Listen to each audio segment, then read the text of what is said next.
Good evening, everyone, especially to our beloved instructor, Mr. Rowie Obayubay, and to you, our beloved classmates. So in this evening, we're going to discuss designing meaningful performance-based assessment. So here are my co-reporters and their assigned topics.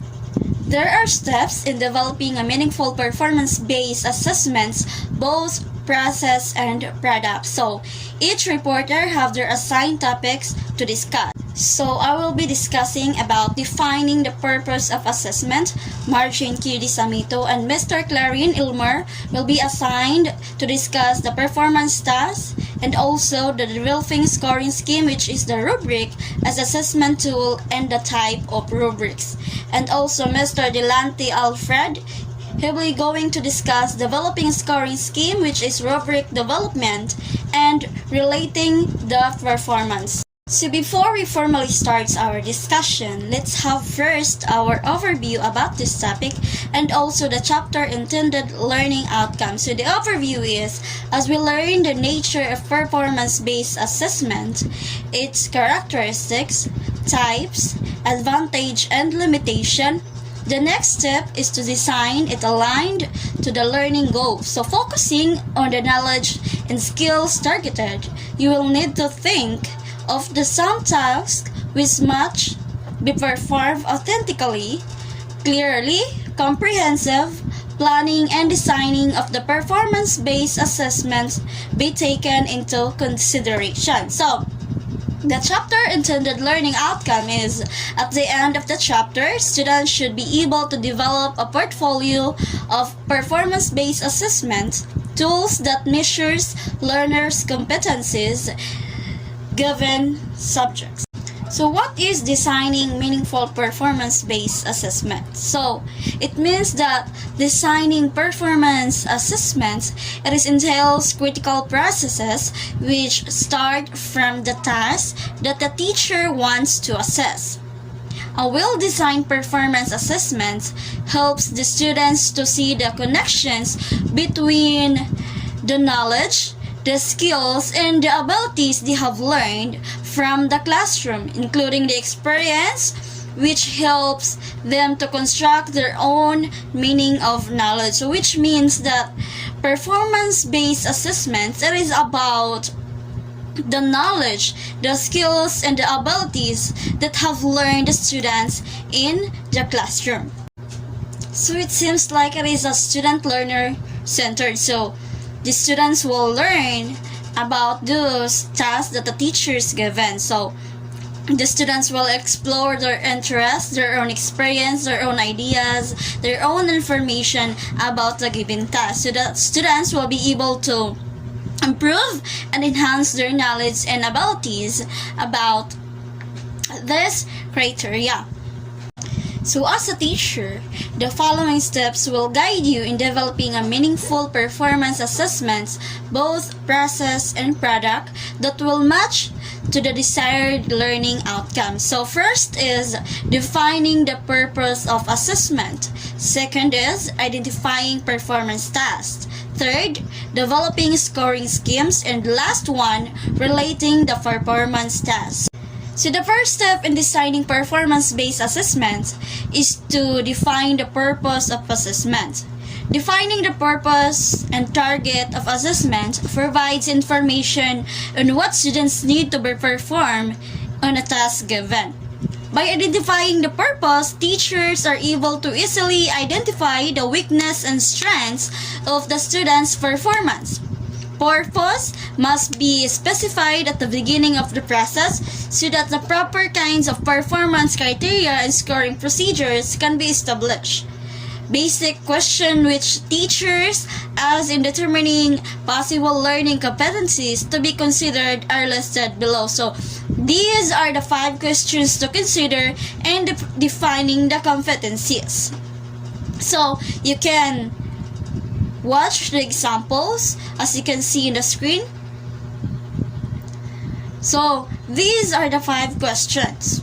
So these are the 5 questions you are going to consider in determining competencies of the student. So first question is, what important cognitive skills or attribute do I want my students to develop? So the example here is communicate effectively in writing, employ algebra to solve real-life problems.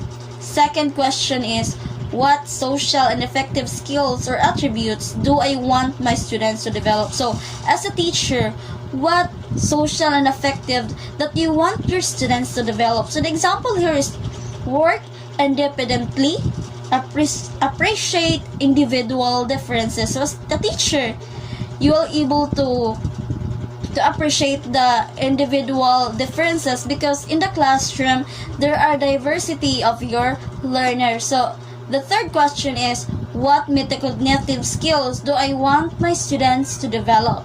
So the example here is reflect on writing process, self-monitor progress while working on an independent project.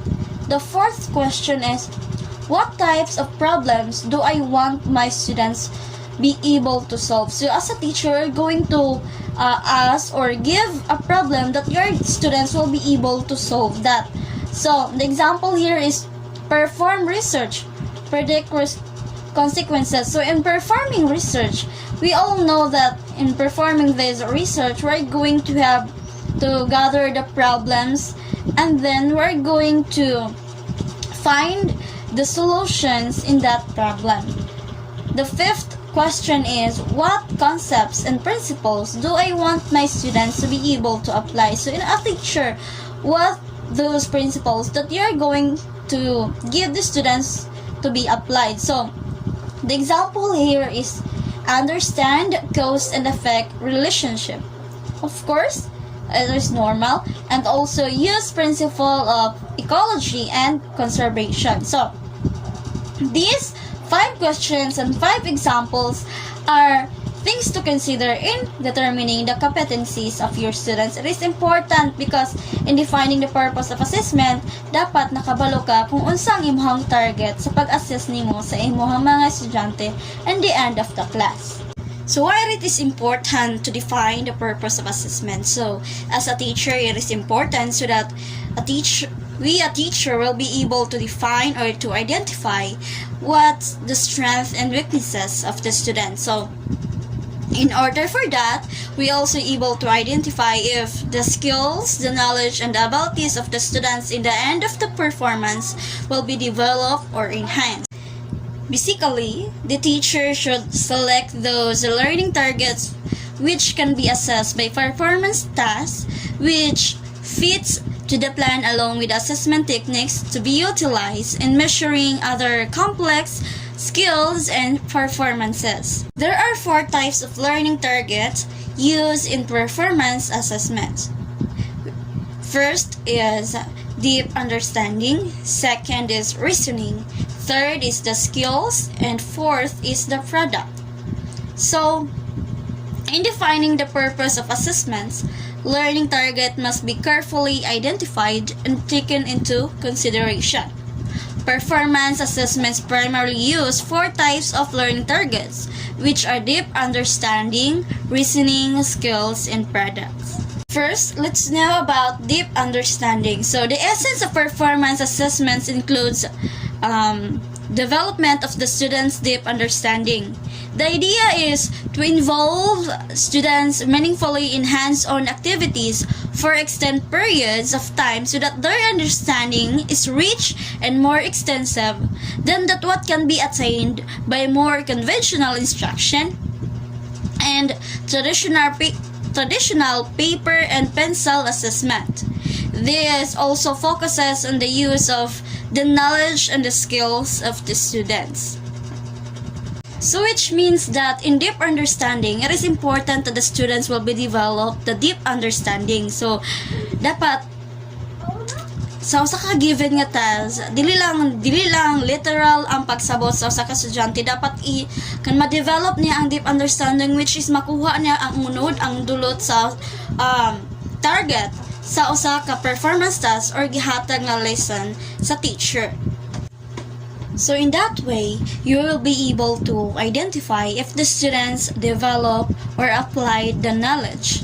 Next is reasoning. Reasoning is essential with performance assessment as the students demonstrate skills and construct products. So, typically, students are given a problem to solve or the students are asked to make a decision or other outcomes. So, such as letter to the editor or the school newsletter based on the information that is provided. The next one is the skills. In addition to logical and reasoning skills, students are required to demonstrate communication, presentation, and psychomotor skills. These are ideally suited to the performance assessment. So, we all know what is psychomotor skills. So, let me describe what is psychomotor skills, which this is clearly and physically action required for a given task. So in this learning target, skills target are those learning targets where a real-time demonstration or physical performance is the heart of learning. So the subject's example of this is physical education, which the students will be able to apply the psychomotor skills, fine arts, or performing arts. So those examples will be able to develop the skills of the students inside the classroom in doing the performance task.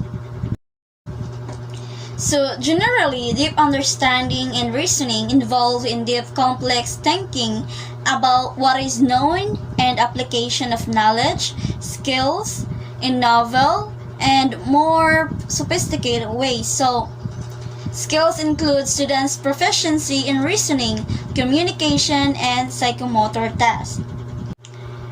The last learning target is product, which means these are the complicated works such as term papers, projects, and other assignments in which students use their knowledge and skills. So we all know all about these term papers because we already experienced this. So some other activities that the students will be able to enhance or develop their knowledge and skills is to create tables, graphs, what all about concept maps, boxes, and all other.